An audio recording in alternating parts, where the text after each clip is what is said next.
Hi all, welcome to Techguru FT YouTube channel. എൻ്റെ പേര് ഹരിപ്രസാദ്, ഞാനാണ് നിങ്ങളുടെ ഓൺലൈൻ ട്യൂട്ടർ. ഇവിടെ നമ്മൾ hardware, networking, server based services, Azure, AWS, M365 തുടങ്ങിയിട്ടുള്ള ഒട്ടനവധി ടോപ്പിക്കുകളെ പറ്റി ഡിസ്കസ് ചെയ്യാറുണ്ട്. നമ്മൾ അപ്ലോഡ് ചെയ്യുന്ന വീഡിയോസ് നിങ്ങളിലേക്ക് എത്താനും അതുമായി ബന്ധപ്പെട്ട നോട്ടിഫിക്കേഷൻ നിങ്ങൾക്ക് കിട്ടാനും വേണ്ടി ചാനൽ സബ്സ്ക്രൈബ് ചെയ്യുക, ബെൽ ഐക്കൺ ക്ലിക്ക് ചെയ്യുക. നിങ്ങൾ ചെയ്യുന്ന വീഡിയോയ്ക്ക് സപ്പോർട്ടിന് വേണ്ടി ലൈക്ക് ബട്ടൺ അടിക്കാൻ മറക്കരുത്. Let's go to the video. അപ്പോൾ ഇതിൽ മെയിൻലി ഇപ്പോൾ നമുക്ക് ഇപ്പോൾ എന്തൊക്കെയാണ് ഓപ്പറേറ്റിംഗ് സിസ്റ്റം, അതുമായി ബന്ധപ്പെട്ട കാര്യങ്ങൾ എന്താണ്, അതിൽ ഏതൊക്കെ ടൈപ്സ് ആണുള്ളത്, ഇതിൽ നമുക്ക് കുറച്ച് ബേസിക്സ് ആയിട്ടുള്ള ഓപ്പറേറ്റിംഗ് സിസ്റ്റത്തിനകത്ത് നമ്മൾ ചെയ്യുന്ന കാര്യങ്ങൾ, അങ്ങനെയുള്ള കുറച്ചൊരു ബേസിക് ആയിട്ടുള്ള വളരെ ബേസിക് ആയിട്ടുള്ള കുറച്ച് കാര്യങ്ങൾ ഇന്ന് നമുക്ക് ഡിസ്കസ്. ഇപ്പോൾ മെയിൻലി നമുക്ക് ഇപ്പം ഈ ഓപ്പറേറ്റിംഗ് സിസ്റ്റം നമുക്ക് ആവശ്യം വരുന്നത് നമുക്ക് കമ്പ്യൂട്ടറിനകത്ത് സിസ്റ്റത്തിനകത്ത് ഉപയോഗിക്കാൻ വേണ്ടിയിട്ടാണ്. അപ്പോൾ മെയിൻലി നമുക്ക് ഒരുപാട് ടൈപ്സ് ഓഫ് കമ്പ്യൂട്ടേഴ്സ് നമ്മൾ എന്നും കാണാറുണ്ട്. ഇപ്പോൾ നമ്മളുടെ കയ്യിലുള്ള ഇപ്പം സ്മാർട്ട് ഫോണ്, അതുപോലെ തന്നെ ഈവൻ സ്മാർട്ട് വാച്ചസ് എല്ലാം ഒരു കമ്പ്യൂട്ടർ തന്നെയാണ് നമുക്ക് പറയാൻ പറ്റും. കാരണം അത്രയും കപ്പാസിറ്റി അത് ഓരോ മെഷീനും ഉണ്ട്.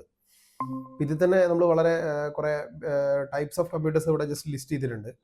ഇതിൽ തന്നെ നമുക്ക് പരിചയമുള്ളതുണ്ടാവും. ഇപ്പോൾ മൈക്രോ കമ്പ്യൂട്ടേഴ്സ്, നമ്മളെ ഡെസ്ക്ടോപ്പ്, സാധാരണ ഡെസ്ക്ടോപ്പ്, വർക്ക് സ്റ്റേഷൻ കമ്പ്യൂട്ടർ എന്ന് പറയുന്നതും ഡെസ്ക്ടോപ്പും വലിയ ഡിഫറൻസ് ഒന്നുമില്ല.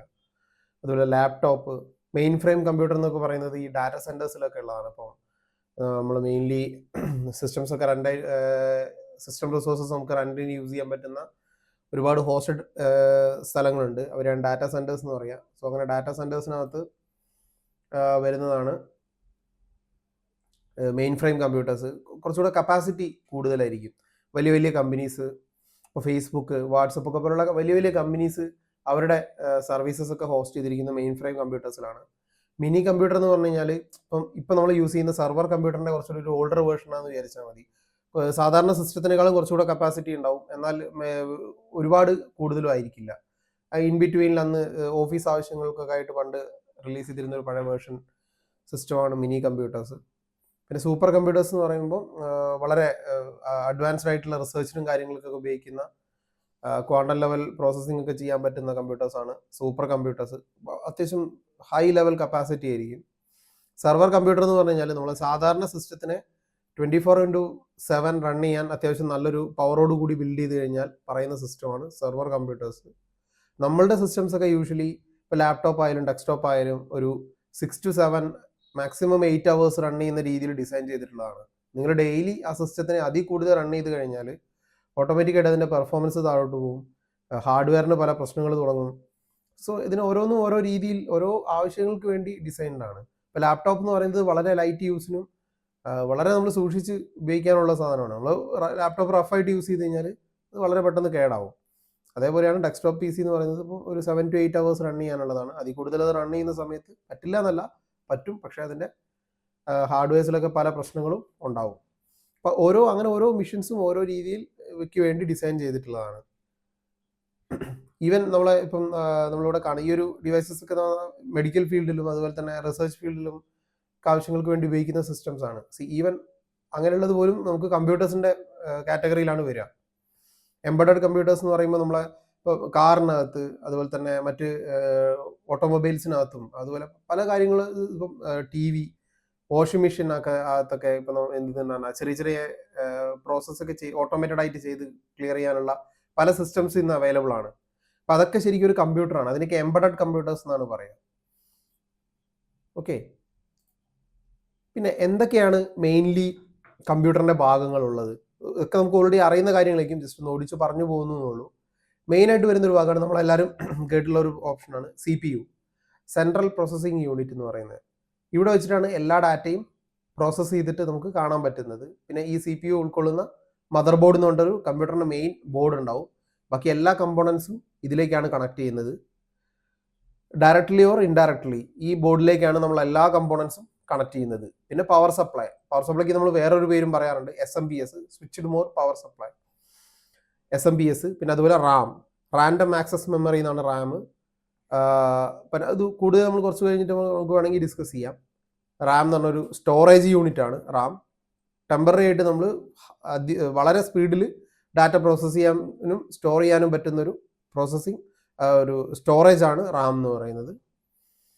പിന്നെ വരുന്നൊരു ഭാഗമാണ് ഹാർഡ് ഡിസ്ക്. ഇപ്പം അത് തന്നെ ഇന്ന് നമുക്ക് നോർമൽ ഹാർഡ് ഡിസ്കും ഉണ്ട്, HDD അവൈലബിൾ ആണ്.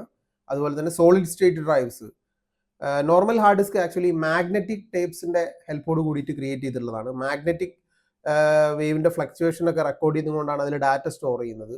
അപ്പോൾ നമ്മൾ നോർമൽ ഹാർഡ് ഡിസ്കിന് നമ്മൾ ആക്ച്വലി ഒരു കാന്തമൊക്കെ വെച്ച് നമ്മളൊന്ന് കുറച്ച് അധിക സമയം അവിടെ വെച്ച് കഴിഞ്ഞാൽ ആ ഹാർഡ് ഡിസ്ക് ഡാമേജ് ആയി പോകും. കാരണം അതിനകത്ത് മാഗ്നറ്റിക് ഫ്ലക്സുകൾ ഉപയോഗിച്ചിട്ടാണ് അതിൽ ഡാറ്റ റെക്കോർഡ് ചെയ്യുന്നത്. അപ്പോൾ അതിൻ്റെ ഫ്ലക്സിൽ വേരിയേഷൻ വന്നു കഴിഞ്ഞാൽ അത് ഡാറ്റ ലോസ് സംഭവിക്കും. പിന്നെ വരുന്നൊരു സാധനമാണ് ഈ ഇപ്പം പറഞ്ഞ നമ്മൾ നേരത്തെ പറഞ്ഞ സോളിഡ് സ്റ്റേറ്റ് ഡ്രൈവ്സ്. അത് ഇതിൽ കാണിച്ചിട്ടില്ല. സോളിഡ് സ്റ്റേറ്റ് ഡ്രൈവ്സ് എന്ന് പറയുമ്പോൾ ഇവിടെ ലാസ്റ്റ് വൺ നിങ്ങൾക്ക് കാണാം. USB ഹാർഡ് ഡിസ്ക് എന്ന് പറയുന്ന സെക്ഷൻ നമുക്ക് വേണമെങ്കിൽ SSD ഒക്കെ നമുക്ക് ആ രീതിയിൽ ഇന്ന് അവൈലബിൾ ആണ്. SSD എന്ന് പറയുന്ന സമയത്ത് അത് കുറച്ചുകൂടെ ചിപ്പ് ലെവലായിരിക്കും അതിൻ്റെ ഡാറ്റ സേവ് ചെയ്യുന്നത്. നമ്മൾ പെൻ ഡ്രൈവിലൊക്കെ നമുക്ക് ചിപ്പുകൾ കാണാറില്ലേ, ഇപ്പോൾ മൊബൈൽ ഫോണിനകത്തൊക്കെ ബോർഡിനകത്ത് ഇൻ്റഗ്രേറ്റ് ചെയ്തിട്ടുള്ള ചിപ്പ്. ഈ ഒരു റാമിൻ്റെ ചിത്രത്തിലൊക്കെ ഇതുപോലെ ഇൻ്റഗ്രേറ്റഡ് ചിപ്സ് ഉപയോഗിച്ച് ഡാറ്റ സ്റ്റോർ ചെയ്യുന്ന ടെക്നോളജിയാണ്, ഇലക്ട്രോണിക് ടെക്നോളജിയാണ് SSD. അപ്പോൾ അത് കുറച്ചുകൂടെ ഫാസ്റ്റ് ആണ്. കാരണം ഇതിൽ നോർമൽ ഹാർഡ് ഡിസ്കിൽ മാഗ്നറ്റിക് ടേപ്സ് ഹൈ സ്പീഡിൽ കറങ്ങിയിട്ടാണ് അതിൻ്റെ ഡാറ്റ റീഡ് ചെയ്യുന്നത്. അപ്പോൾ അവിടെ ആ ഡിസ്കിൻ്റെ സ്പീഡിനനുസരിച്ച് ഇതിൻ്റെ ഡാറ്റ എടുക്കുന്നതിൻ്റെ സ്പീഡും ഡിപ്പെൻഡ് ചെയ്യും. അപ്പോൾ ഒരു ഡിസ്കിന് നമുക്കൊരു സൈസ് സ്പീഡ് കൂടുതലൊന്നും കറങ്ങാൻ പറ്റില്ല. അപ്പോൾ അതിനനുസരിച്ച് ഡാറ്റ റിട്രീവ് ചെയ്യുന്നതും റൈറ്റ് ചെയ്യുന്നതും സ്പീഡ് വേരി ചെയ്യും. ഇലക്ട്രോണിക് ചിപ്പിനകത്ത് അങ്ങനത്തെ ലിമിറ്റേഷൻസ് വളരെ കുറവാണ്. അപ്പോൾ അവിടെ എന്ത് സംഭവിക്കുന്നു പറഞ്ഞാൽ അത് വളരെ പെട്ടെന്ന് നമുക്ക് ഡാറ്റ കിട്ടും. പിന്നെ DVD ഡ്രൈവ്സ് ഇന്ന് പല സിസ്റ്റത്തിലും ഇല്ലാതെ ഇപ്പം ആരും ഉപയോഗിക്കാത്തൊരു സിസ്റ്റം. പണ്ട് നമ്മളൊക്കെ സ്ഥിരമായിട്ട് ഉപയോഗിച്ചിരുന്നൊരു ഓപ്ഷനാണ് DVD ഡ്രൈവ്, DVD അല്ലെങ്കിൽ CD ഡ്രൈവ്. ഇതിലൊക്കെ ഡാറ്റ കപ്പാസിറ്റി വളരെ കുറവാണ്. ഒപ്റ്റിക്കൽ സ്റ്റോറേജ് ആണ് ഇതൊക്കെ. ലേസറിൻ്റെ ഹെൽപ്പോട് കൂടിയിട്ട് ഡാറ്റ റെക്കോർഡ് ചെയ്യുന്ന മെത്തേഡാണ് അതിൽ യൂസ് ചെയ്തിട്ടുള്ളത്. കമ്പ്യൂട്ടർ കേസ് എന്ന് പറയുന്നത് ജസ്റ്റ് ഒരു മെറ്റൽ കേസ് മാത്രമാണ്. പണ്ടും ഇപ്പോഴും പലരും ഇതിനെ CPU എന്ന് പറയാറുണ്ട്. ആക്ച്വലി ഇതൊരു കമ്പ്യൂട്ടർ കേസ് മാത്രമാണ്. CPU എന്ന് പറയുന്നത് ഈ ഒരു പാർട്ട് മാത്രമാണ്. ദെൻ CPU ഫാന്, കൂളിംഗ് ഫാനാണ്, സ്പീക്കേഴ്സ് ഇതൊക്കെ നമുക്ക് അറിയുന്നതാണ്, mouse, monitor, then pen drive നമ്മളെല്ലാവരും യൂസ് ചെയ്യുന്നതാണ്, webcam, USB hard disk. Just ഒരു ഇൻട്രൊഡക്ഷന് വേണ്ടി ഇത്രയും കമ്പോണൻസ് ഇവിടെ ഉൾപ്പെടുത്തിയത് മാത്രമേ ഉള്ളൂ. ഇത് ശരിക്കും ആക്ച്വലി ഇതിൽ കൂടുതൽ ഒരുപാട് ഓപ്ഷൻസും ഡിവൈസസും ഒക്കെ നമുക്ക് എല്ലാവർക്കും അറിയാൻ പറ്റും. ഇപ്പം ഇങ്ങനെ ഒരു കാര്യം വെക്കാൻ കാരണം എന്ന് പറഞ്ഞു കഴിഞ്ഞാൽ ഇപ്പം നമ്മൾ IT ഫീൽഡിലായിട്ടും അതുപോലെ തന്നെ ഈ സിസ്റ്റം ഫീൽഡിലൊക്കെ നമ്മൾ വർക്ക് ചെയ്യുന്ന സമയത്ത് പലരും നമ്മളെടുത്താണ് അവർക്ക് സിസ്റ്റം വാങ്ങണതിലൊക്കെ നമ്മൾ അഭിപ്രായങ്ങളൊക്കെ ചോദിക്കുക. അപ്പം അങ്ങനെയുള്ളൊരു സിറ്റുവേഷനിൽ നമുക്ക് ശരിക്കും ഒരു പ്രോപ്പർ അഡ്വൈസ് കൊടുക്കണമെന്നുണ്ടെങ്കിൽ നമ്മൾ ഇതിൻ്റെ യൂസേജിനെ പറ്റി കൃത്യമായിട്ട് അറിഞ്ഞിരിക്കണം. എവിടെ എന്ത് നമ്മൾ കൃത്യമായി വാങ്ങണം എന്നുള്ളതും എത്ര കപ്പാസിറ്റി നമുക്ക് വേണം എന്നുള്ളൊരു അണ്ടർസ്റ്റാൻഡിങ് നമുക്കുണ്ടെങ്കിലേ നമുക്ക് വാങ്ങാനാണെങ്കിലും മറ്റൊരാൾക്ക് അഡ്വൈസ് ചെയ്യാനാണെങ്കിലും നമുക്ക് പ്രോപ്പറായിട്ട് ചെയ്യാൻ പറ്റുള്ളൂ. ഇപ്പോൾ CPU ആണെങ്കിലും ശരി, മെമ്മറി ആണെങ്കിലും ശരി, വാട്ട് എവർ നമുക്ക് ആവശ്യമുള്ള ക്വാണ്ടിറ്റി വാങ്ങുന്നതാണ് എപ്പോഴും നല്ലത്. ഫ്യൂച്ചറിലേക്ക് എനിക്ക് ഇത്രയും വേണ്ടി വരുമല്ലോ, അല്ലെ 10 കൊല്ലം കഴിഞ്ഞിട്ട് എനിക്ക് ഇത്രയും വേണമെന്ന് വിചാരിച്ചിട്ട് നമ്മൾ ഇപ്പോഴേ വാങ്ങി വയ്ക്കുന്നത് ശരിക്കും പറഞ്ഞാൽ അതൊരു നല്ല മെത്തേഡല്ല. പണ്ട് നമ്മൾ ഈ പറഞ്ഞിരുന്നു ഒരു റൂമിനകത്തൊരു സൂചി വീണ് കഴിഞ്ഞാൽ നമ്മൾ തപ്പിയെടുക്കുന്ന ഒരു എക്സാമ്പിൾ നമ്മൾ മുന്നേ സംസാരിച്ചിരുന്നു നെറ്റ്വർക്കിൻ്റെ കാര്യത്തിൽ. അതേപോലെ തന്നെയാണ് ഹാർഡ്വെയറിൻ്റെ കാര്യത്തിലും. അപ്പോൾ ഒരുപാട് കപ്പാസിറ്റി ആയി കഴിഞ്ഞാലും സിസ്റ്റത്തിന് പെർഫോം ചെയ്യാൻ പറ്റില്ല. അതുപോലെ തന്നെ വേണ്ടതിൽ കുറവ് ആണെങ്കിലും പെർഫോം ചെയ്യാൻ പറ്റില്ല. അണ്ടറും ആവരുത്, ഓവറും ആവരുത്. ഒരു മീഡിയം ലെവലിൽ എപ്പോഴും സിസ്റ്റത്തിൻ്റെ ഹാർഡ്വെയർ കീപ്പ് ചെയ്താൽ മാത്രമേ ഉള്ളൂ നിങ്ങൾക്ക് അതിന് ഒപ്റ്റിമൽ പെർഫോമൻസ് കിട്ടുള്ളൂ, ബെസ്റ്റ് പെർഫോമൻസ് കിട്ടുള്ളൂ.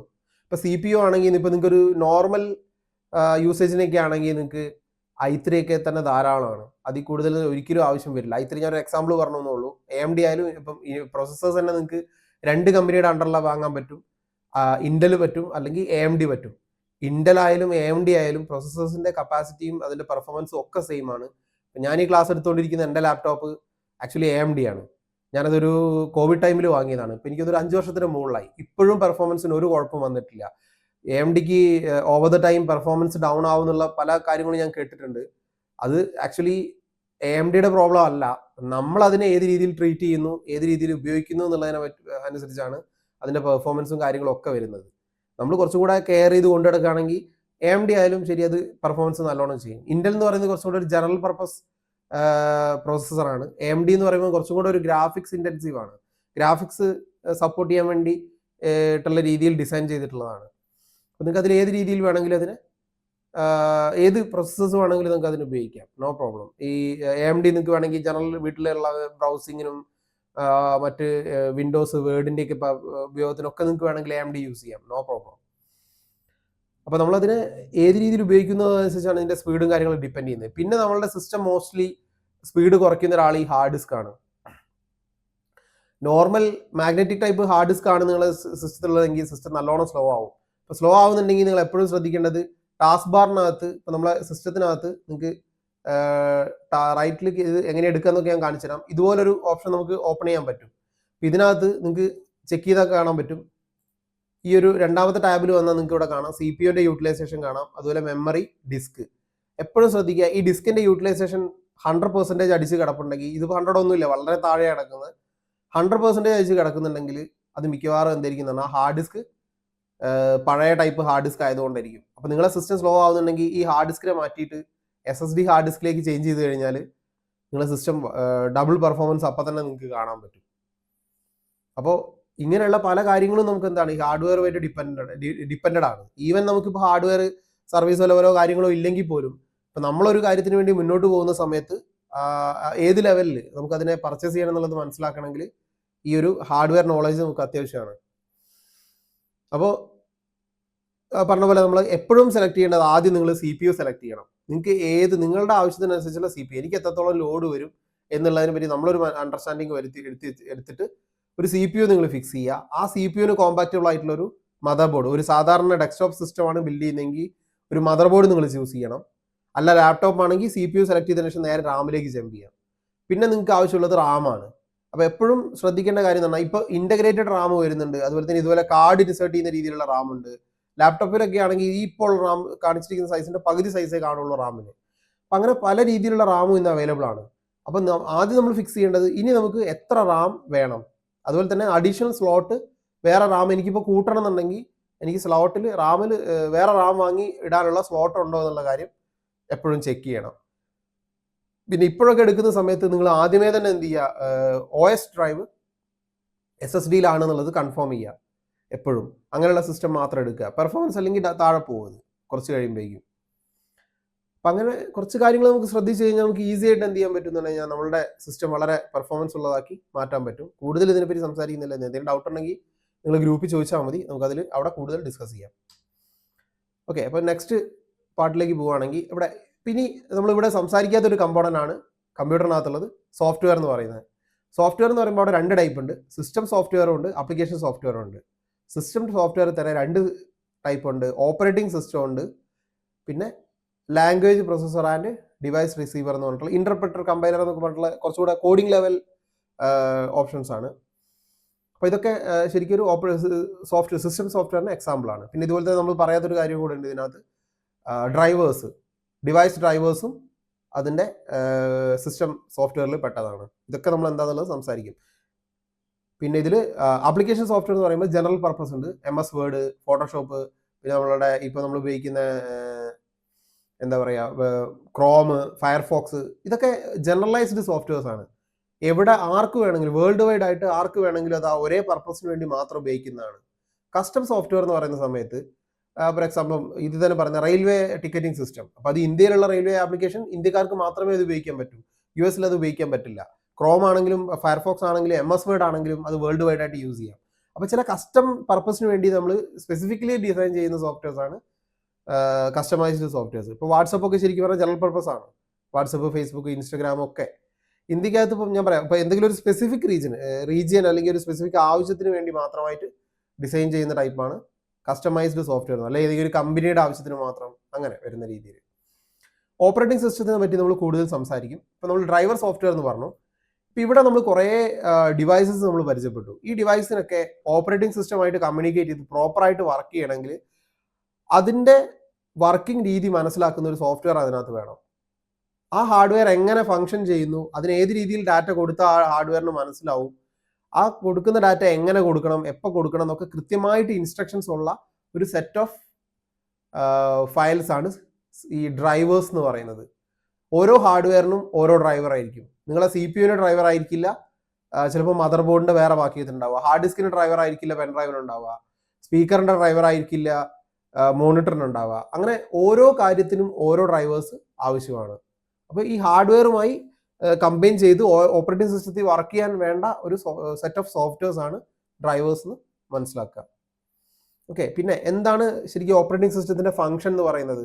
റിസോഴ്സ് മാനേജ്മെന്റ്, കൃത്യമായിട്ട് മെമ്മറി, CPU, അതുപോലെ തന്നെ ഇൻപുട്ട് ഔട്ട്പുട്ട് എന്ന് പറയും, നമ്മൾ ഓരോ ഡാറ്റ കൊടുക്കുന്നതും റിസീവ് ചെയ്യുന്നതുമായിട്ടുള്ള എല്ലാ ഫങ്ഷൻസും പ്രോപ്പറായിട്ട് മാനേജ് ചെയ്യുക എന്നുള്ളതാണ് ഒരു ഫംഗ്ഷൻ. രണ്ടാമത്തത് പ്രോസസ് മാനേജ്മെന്റ് ആണ്. ഇതിനകത്ത് ഒരുപാട് സർവീസസും പ്രോസസ്സും നമ്മൾ ഇൻസ്റ്റാൾഡ് ആയിരിക്കും ഒരു ഓപ്പറേറ്റിംഗ് സിസ്റ്റത്തിനകത്ത്. ഉള്ളത് ക്രിയേറ്റ് ചെയ്യുക, അതിനെ റണ്ണിങ് ആണോ, ബ്ലോക്ക്ഡ് ആണോ, സസ്പെൻഡഡ് സ്റ്റേറ്റിലാണോ, ഡിസേബിൾ ചെയ്ത് വെക്കണോ, അങ്ങനെയുള്ള എല്ലാ കാര്യങ്ങളും പ്രോസസ് ഓറിയന്റഡ് ആയിട്ട് അതിനെ മോണിറ്റർ ചെയ്ത് മാനേജ് ചെയ്ത് കൊണ്ടുപോകുന്നൊരു ഓപ്പറേറ്റിംഗ് സിസ്റ്റത്തിന്റെ ഫംഗ്ഷൻ ആണ്. പിന്നെ അതുപോലെ തന്നെ സെക്യൂരിറ്റി ആൻഡ് ആക്സസ് കൺട്രോൾ. ഇപ്പോൾ ഈവൻ അത് ആന്റിവൈറസ് ആവാം, പിന്നെ യൂസേഴ്സ് ലോഗിൻ ചെയ്യുന്നതാവാം, പിന്നെ അങ്ങനെ പല രീതിയിലുള്ള സിസ്റ്റം ആക്സസും ഡാറ്റ പ്രൊട്ടക്ഷനും ഓപ്പറേറ്റിംഗ് സിസ്റ്റത്തിന്റെ ഒരു ഫംഗ്ഷനാണ്. ഡാറ്റ മാനേജ്മെന്റ്, നമുക്ക് ഡാറ്റ സേവ് ചെയ്യാം, ക്രിയേറ്റ് ചെയ്യാം, ഷെയർ ചെയ്യാം, അങ്ങനെയുള്ള പല ഫംഗ്ഷൻസും പല കാര്യങ്ങളും നമുക്ക് ഇത് ഉപയോഗിച്ചിട്ട് ചെയ്യാൻ പറ്റും. ഓപ്പറേറ്റിംഗ് സിസ്റ്റത്തിനകത്ത് മെയിൻലി 2 കമ്പോണൻസ് ആണുള്ളത്. ഒരു കേണലുണ്ട്, ഒരു ഷെല്ലുണ്ട്. കേണൽ എന്ന് പറയുന്ന സമയത്ത് ഹാർഡ്വെയറുമായിട്ട് ഡയറക്റ്റ്ലി ഇന്ററാക്ട് ചെയ്യുന്ന ഓപ്പറേറ്റിംഗ് സിസ്റ്റത്തിന്റെ മൊഡ്യൂളാണ് കേണൽ എന്ന് പറയുന്നത്. ഷെൽ എന്ന് പറയുന്നത് യൂസേഴ്സുമായി ഇന്ററാക്ട് ചെയ്യുന്ന ഭാഗമാണ്. നിങ്ങൾക്ക് പറഞ്ഞ പെട്ടെന്ന് മനസ്സിലാവുന്ന ഒരു എക്സാമ്പിൾ ഉണ്ട്. നമ്മളെല്ലാവരും ഉപയോഗിക്കുന്ന ഒരു ഓപ്പറേറ്റിംഗ് സിസ്റ്റമാണ് Windows operating system. Windows operating സിസ്റ്റത്തിന്റെ ഷെല്ല് നമ്മളെല്ലാവരും ഡേ ടു ഡേ ലൈഫിൽ ഉപയോഗിക്കാറുണ്ട്. ഇതാണ് വിൻഡോസ് ഓപ്പറേറ്റിംഗ് സിസ്റ്റത്തിന്റെ ഷെല്ല്. ഇതിന് explorer.exe എന്ന് പറയും. explorer.exe നമ്മൾ കേട്ടിട്ടില്ലേ? വിൻഡോസിന്റെ ഈ ഒരു സംഭവം, വിൻഡോസിന്റെ ഷെല്ലാണ് ഇത്.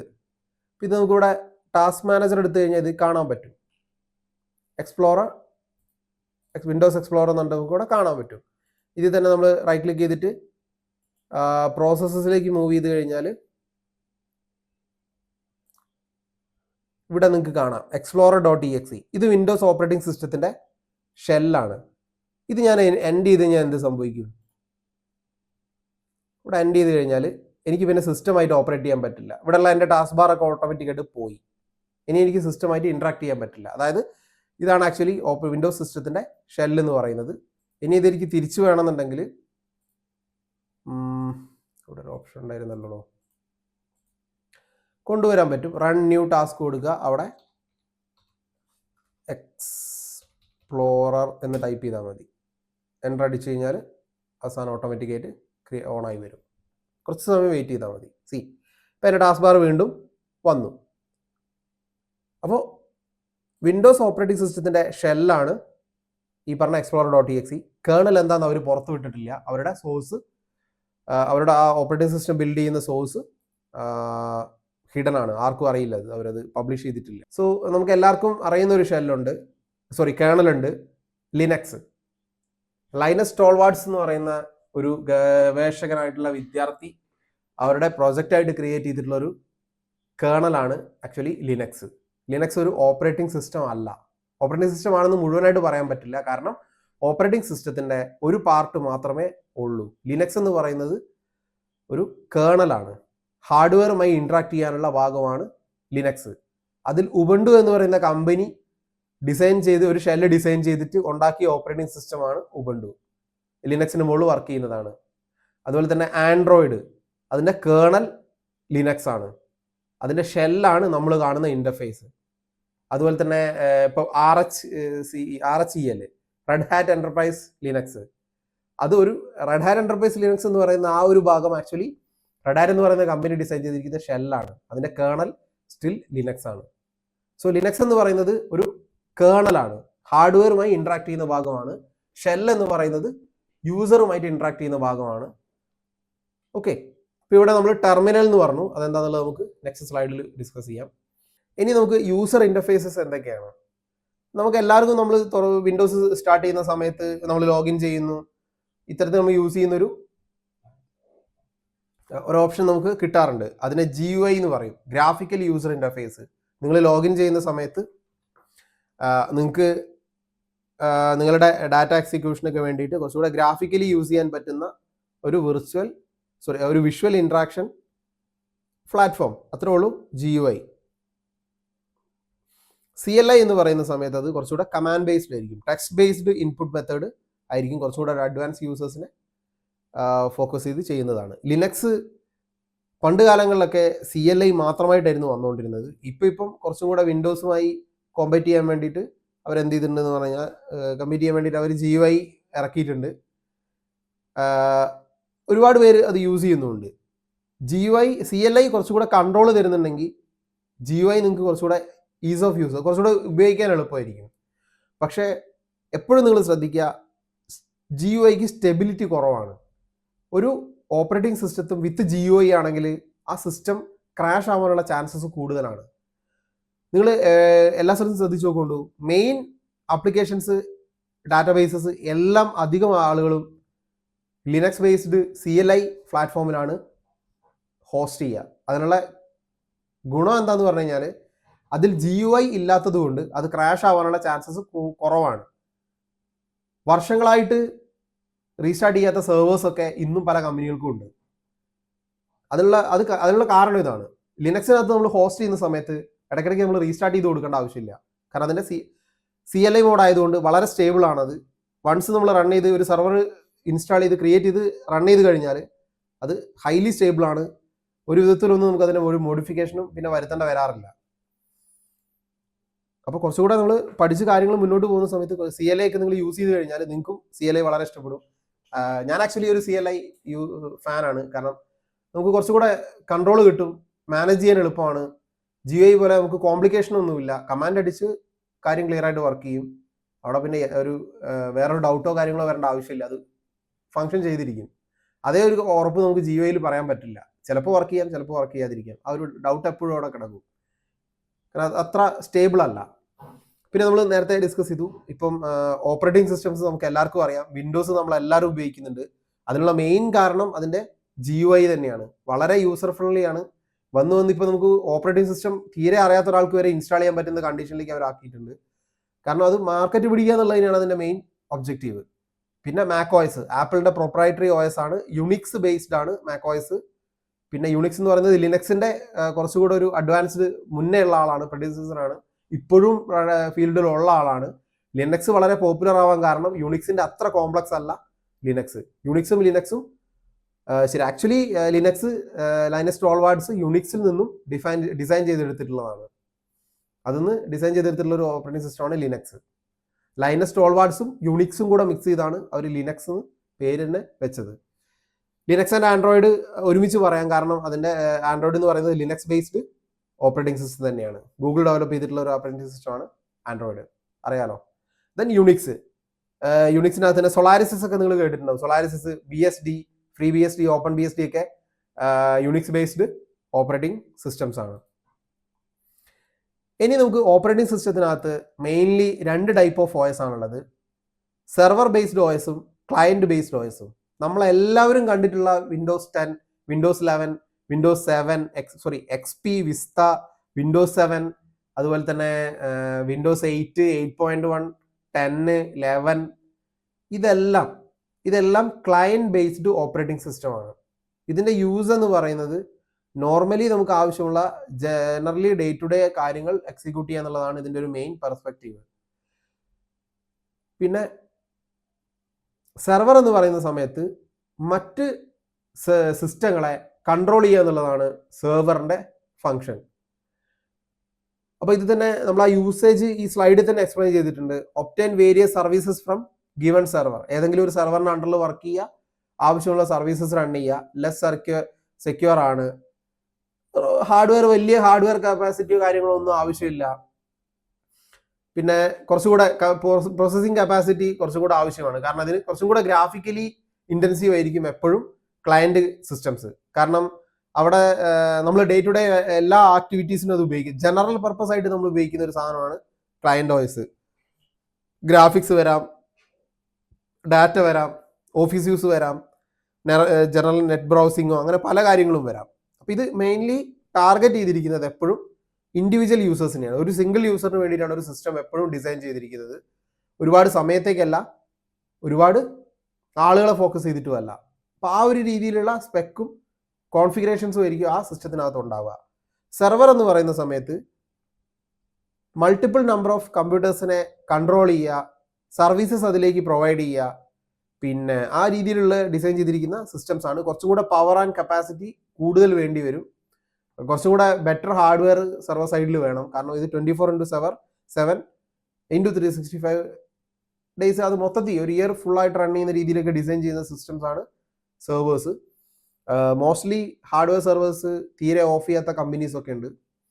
ഒരു റീസ്റ്റാർട്ട് പോലും ചെയ്യാത്ത വർഷങ്ങളായിട്ട് വർക്ക് ചെയ്യുന്ന സെർവേഴ്സ് ഉള്ള കമ്പനികളൊക്കെ ഇന്ന് നമ്മളെ ഇൻഡസ്ട്രിയിൽ അവൈലബിൾ ആണ്. കാരണം അത് ആ രീതിയിൽ ഡിസൈൻ ചെയ്തിട്ടുള്ളതാണ്. ഈവൻ അവിടെ അതിൻ്റെ ഹാർഡ്വെയർസ് ഒക്കെ പല ഹാർഡ്വെയർസും 2 പേരുണ്ടാവും. അപ്പോൾ ഒരെണ്ണം ഫെയിലിയർ ആയാലും അടുത്ത് വെച്ച് വർക്ക് ചെയ്യും. ഈവൻ അത് റീപ്ലേസ് ചെയ്യണമെങ്കിൽ പോലും നമുക്കത് ഹോട്ട് സ്വാപ്പ് ആയിരിക്കും. ഈവൻ റണ്ണിങ് കണ്ടീഷനിൽ നമുക്ക് തിരിച്ചവിടെ കുത്തുക അടുത്തത്. ആ രീതിയിൽ വർക്ക് ചെയ്യുന്നു. ഹാർഡ് ഡിസ്ക് ഒക്കെ ആ രീതിയിൽ ഇൻസേർട്ട് ചെയ്യാൻ പറ്റുന്ന നമ്മൾ നോർമൽ സെർവേഴ്സ് വരെ അത്രയും ആ രീതിയിൽ അവൈലബിൾ ആണ്. മോസ്റ്റ്ലി സെർവേഴ്സ് വലിയ വലിയ കമ്പനികളൊക്കെ ടാർഗറ്റ് ചെയ്തിട്ടാണ് അവർ ഡിസൈൻ ചെയ്തിട്ടുള്ളത്.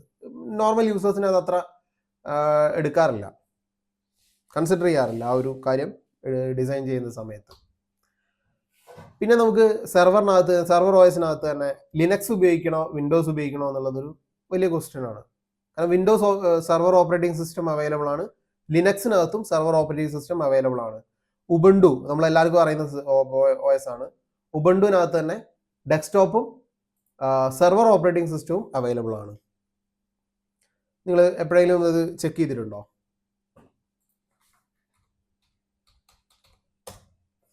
ഉബുണ്ടുവിൻ്റെ സൈറ്റ് നമ്മൾ ചുമ്മാ ബ്രൗസ് ചെയ്തിട്ട് ചെക്ക് ചെയ്ത് കഴിഞ്ഞാൽ കാണാം. ഉബുണ്ടു ജസ്റ്റ് സെർച്ച് ചെയ്താൽ മതി. ഇപ്പോൾ ഇവിടെ നിങ്ങൾ വന്നു കഴിഞ്ഞാൽ ഇവിടെ നിങ്ങൾക്ക് കാണാം. പ്രൊഡക്ട്സിനകത്ത് പോയി കഴിഞ്ഞാൽ ഡെസ്ക്ടോപ്പ് ഉണ്ടാവും, ഉബുണ്ടു സെർവർ ഉണ്ടാവും. ഡെസ്ക്ടോപ്പ് എന്ന് പറയുന്നത് നോർമൽ യൂസറിനാണ്. ഉബുണ്ടു സെർവർ എൻ്റർപ്രൈസ് കസ്റ്റമേഴ്സിനാണ്. ഇത് ഫ്രീ ആയിട്ട് യൂസ് ചെയ്യാം. ഉബുണ്ടു പ്രോ എന്ന് പറയുമ്പോൾ അവരുടെ സർവീസ് നമ്മൾ പെയ്ഡ് ആയിട്ട് എടുക്കേണ്ടി വരും. അല്ലാതെ നോർമൽ ഉബുണ്ടു ഫ്രീ ആണ്. അപ്പോൾ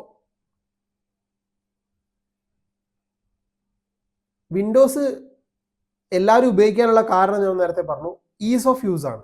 കുറെ കൂടെ യൂസർ ഫ്രണ്ട്ലി ആണ് അവരുടെ ഇന്റർഫേസ്. ലിനക്സ് പലർക്കും താല്പര്യമില്ലാത്തത് എന്താന്ന് പറഞ്ഞാൽ അവിടെ പല കാര്യങ്ങളും കമാൻഡ് ലൈൻ ആണ്. ഈവൻ ഉബുണ്ടു സെർവർ ഓപ്പറേറ്റിംഗ് സിസ്റ്റത്തിനകത്ത് GUI നിങ്ങൾക്ക് കിട്ടില്ല. അവിടെ CLI മാത്രമേ ഉള്ളൂ. അത് വേണമെങ്കിൽ നമ്മൾ ഇൻസ്റ്റാൾ ചെയ്തെടുക്കണം. GUI മോസ്റ്റ്ലി ആരും ചെയ്യാൻ നിൽക്കാറില്ല, കാരണം അത് ക്രാഷ് ആവാൻ ചാൻസസ് കൂടുതലാണ്. പിന്നെ വിൻഡോസിനകത്ത് ഒരുപാട് വൈറസും കാര്യങ്ങളും അവൈലബിൾ ആണ്. കാരണം ഒന്നാമത്തെ കാര്യം തന്നെ അത് മോസ്റ്റ് വൈഡ്ലി യൂസ്ഡ് ആണ്, എല്ലാവരും ഉപയോഗിക്കുന്നുണ്ട്. പിന്നെ രണ്ടാമതൊരു കേസ് എന്ന് പറയുന്നത് ലിനക്സിനകത്ത് ഈ വൈറസിനെ ഇംപ്ലിമെന്റ് ചെയ്യുക എന്ന് പറയുന്നത് കുറച്ചൊരു ബുദ്ധിമുട്ടുള്ള കാര്യമാണ്.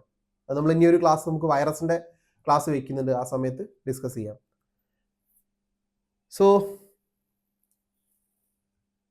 പെയ്ഡ് ലൈസൻസ് വേണം. അതുപോലെ തന്നെ സോഴ്സ് നമുക്ക് കിട്ടില്ല. പിന്നെ അതുപോലെ തന്നെ ഫ്ലാറ്റ് ഫയൽ സിസ്റ്റമാണ്. ഇവിടെ ശ്രദ്ധിക്കണം എന്ന് പറഞ്ഞാൽ വിൻഡോസിന്റെ ഓപ്പറേറ്റിംഗ് സിസ്റ്റം പെയ്ഡ് ആണ്. അതിന്റെ പേയ്മെന്റ് എന്നൊക്കെ പറഞ്ഞാൽ ലക്ഷക്കണക്കിന് രൂപ വരും. ഡാറ്റ സെന്റർ എഡിഷൻ, പല എഡിഷൻസ് ഓഫ് സോഫ്റ്റ്വെയർസ് അവൈലബിൾ ആണ്. അതിൽ തന്നെ ഫീച്ചേഴ്സിനനുസരിച്ച് പല വേരിയന്റ് അവൈലബിൾ ആണ്. അതിൽ തന്നെ ഡാറ്റ സെന്റർ എഡിഷനൊക്കെ 5 ലക്ഷമോ അങ്ങനെ എന്തോ വരും ഒരു ലിനക്സ് ഓപ്പറേറ്റിംഗ് വിൻഡോസ് ഓപ്പറേറ്റിംഗ് സിസ്റ്റത്തിന്. ലിനക്സിന് അതേസമയം നിങ്ങൾക്ക് ഫ്രീ ആയിട്ട് കിട്ടും. കാരണം ലിനക്സ് ഓപ്പറേറ്റിംഗ് സിസ്റ്റം രജിസ്റ്റർ ചെയ്തിരിക്കുന്നത് ഓപ്പൺ സോഴ്സ് ലൈസൻസിന്റെ അണ്ടറിലാണ്. ഓപ്പൺ സോഴ്സ് ലൈസൻസ് എന്ന് പറഞ്ഞാൽ നിങ്ങൾക്ക് ഫ്രീ ആയിട്ട് യൂസ് ചെയ്യാം. അതിന്റെ സോഴ്സ് കോഡ് അവർ ഫ്രീ ആയിട്ട് പബ്ലിഷ് ചെയ്തിട്ടുണ്ടാവും. അപ്പോൾ നിങ്ങൾക്ക് ഡൗൺലോഡ് ചെയ്തെടുത്ത് വേണമെങ്കിൽ സ്വന്തമായിട്ടൊരു ഓപ്പറേറ്റിംഗ് സിസ്റ്റം നിങ്ങൾക്ക് ഉണ്ടാക്കാം. ഉബുണ്ടുവിൻ്റെയൊക്കെ സോഴ്സ് അവൈലബിൾ ആണ്. ലിനക്സിന്റെ സോഴ്സ് കോഡ് അവൈലബിൾ ആണ്. നിങ്ങൾക്ക് ഡൗൺലോഡ് ചെയ്തെടുത്ത് നിങ്ങൾ സോഫ്റ്റ്വെയർ ഡെവലപ്പറോ ആണെങ്കിൽ നിങ്ങൾക്ക് എന്ത് ചെയ്യാന്ന് പറഞ്ഞാൽ സ്വന്തമായിട്ട് നിങ്ങളുടെ പേരിൽ ഒരു ഓപ്പറേറ്റിംഗ് സിസ്റ്റം വേണമെങ്കിൽ ഇറക്കാം. No problem. ആരും നിങ്ങളുടെ അതിന് ക്വസ്റ്റ്യൻ ചെയ്യില്ല. അപ്പോൾ അതുകൊണ്ട് തന്നെ മാത്രമല്ല, ഇത് മാനേജ് ചെയ്യണമെങ്കിൽ അത്യാവശ്യം നല്ല നോളജ് ഐഡിയ ഉണ്ടാവണം. ഓരോ സർവീസിനെ പറ്റിയിട്ടും അവിടെ എങ്ങനെ മാനേജ് ചെയ്യുന്നതിനെ പറ്റിയിട്ടും ഐഡിയ ഉണ്ടാവണം. ഓക്കെ, നമുക്ക് നെക്സ്റ്റ് സ്ലൈഡിലേക്ക് പോകാം. ഓക്കെ, സോ ഇനി നമുക്ക് കുറച്ച് ഓപ്പറേറ്റിംഗ് സിസ്റ്റത്തിൻ്റെ കാര്യങ്ങൾ കുറച്ച് ചെക്ക് ചെയ്ത് നോക്കാം. Okay, so first of all നമുക്ക് ആദ്യത്തെ ഒരു ഓപ്പറേറ്റിംഗ് സിസ്റ്റം എടുക്കാം. ഞാൻ റിമോട്ട് ഉപയോഗിച്ചിട്ട് വേറൊരു സിസ്റ്റമാണ് ആക്സസ് ചെയ്യുന്നത്. ഇതിൻ്റെ കാര്യങ്ങളൊക്കെ നമുക്ക് പിന്നീട് ഡിസ്കസ് ചെയ്യാം. സോ ഇതൊരു വിൻഡോസ് 10 സിസ്റ്റമാണ്. ഫസ്റ്റ് ടൈം ആക്സസ് ചെയ്യാന്നുള്ള ചെറിയൊരു ഡിലേ വരുന്നത്. എൻ്റെ സിസ്റ്റത്തിൽ തന്നെ കാണിക്കായിരുന്നു, പക്ഷെ അതിൽ കുറേ ഡാറ്റയും കാര്യങ്ങളൊക്കെ ഓൾറെഡി കിടപ്പുള്ളതുകൊണ്ട് ചെയ്യുമ്പോൾ കുറച്ചൊരു പണിയാണ്. സോ ഇതിനു വേണ്ടി ഒരു ഫ്രഷ് സിസ്റ്റം എടുത്തതാണ്. ഒരു 2 minutes, ഇപ്പോൾ അത് ശരിയാവും. ഫസ്റ്റ് നമ്മൾ ലോഗിൻ ചെയ്യുന്ന സമയത്ത് അവർ കുറേ കാര്യങ്ങളൊക്കെ സെറ്റ് ചെയ്യും. ഈ ഒരു പ്രശ്നം നമുക്ക് ശരിക്കും വിൻഡോസിനകത്ത് വരില്ല, ലിനക്സിനകത്ത് വരില്ല. അവിടെ ബൈ ഡിഫാൾട്ടായിട്ട് അവർ ഒന്നും തരുന്നില്ല.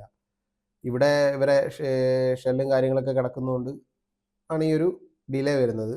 ഓക്കെ, സോ നമ്മൾ നേരത്തെ തന്നെ സംസാരിച്ചു, വിൻഡോസ് ഓപ്പറേറ്റിംഗ് സിസ്റ്റത്തിൻ്റെ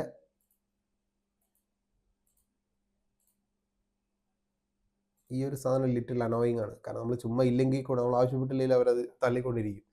ഓക്കെ, ഇപ്പോൾ നമ്മൾ പറഞ്ഞു ഇതാണ് ഈ ഒരു explorer.exe ആണ് ഇതിൻ്റെ ഷെല്ലെന്ന് പറഞ്ഞു. കേണൽ അവർ പബ്ലിഷ്ഡ് അല്ല. ഇവിടെ ഈ ജനറൽ യൂസേജ് കാര്യങ്ങളൊക്കെ നിങ്ങൾക്ക് എല്ലാവർക്കും അറിയുന്നുണ്ടാവും. നമ്മൾ നേരത്തെ എടുത്ത ടാസ്ക് മാനേജർ നിങ്ങൾക്ക് ചുമ്മാ ടാസ്ക് റൈറ്റ് ക്ലിക്ക് ചെയ്യുക, ടാസ്ക് മാനേജർ ക്ലിക്ക് ചെയ്താൽ വരും. മോർ ഡീറ്റെയിൽസ് അടിച്ച് കഴിഞ്ഞാൽ ഇവിടെ ഡാറ്റ കാണാൻ പറ്റും. ഇവിടെ തന്നെ പെർഫോമൻസ് എന്ന ടാബിലേക്ക് വന്നു കഴിഞ്ഞാൽ CPU കാണാം. CPUവിനകത്ത് ജസ്റ്റ് റൈറ്റ് ക്ലിക്ക് ചെയ്തിട്ട് change graph to logical processor എന്ന് കൊടുത്താൽ നിങ്ങൾക്ക് എത്ര, ഈ സിസ്റ്റത്തിൽ ഞാൻ 2 കോർ പ്രോസസ്സറുള്ള സിസ്റ്റമാണ് എടുത്തത്.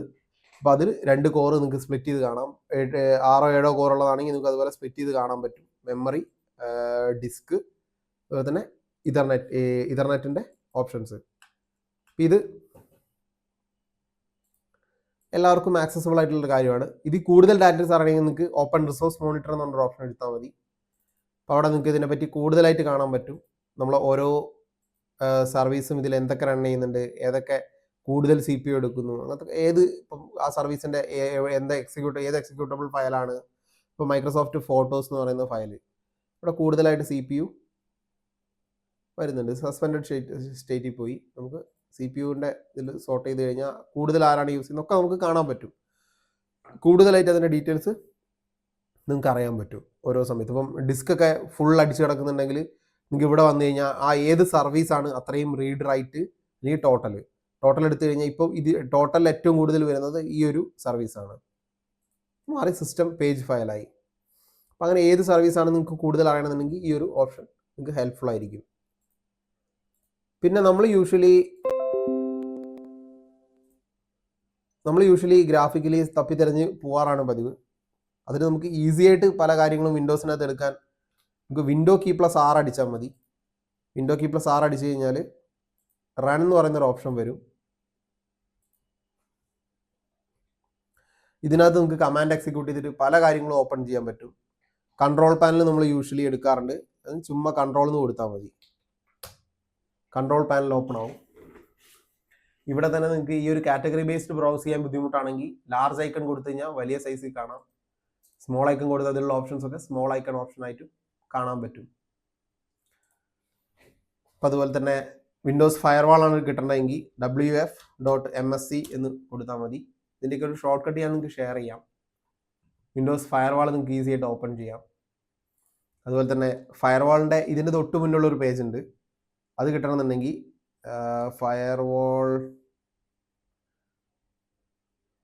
firewall.cpl ആണെന്ന് തോന്നുന്നു.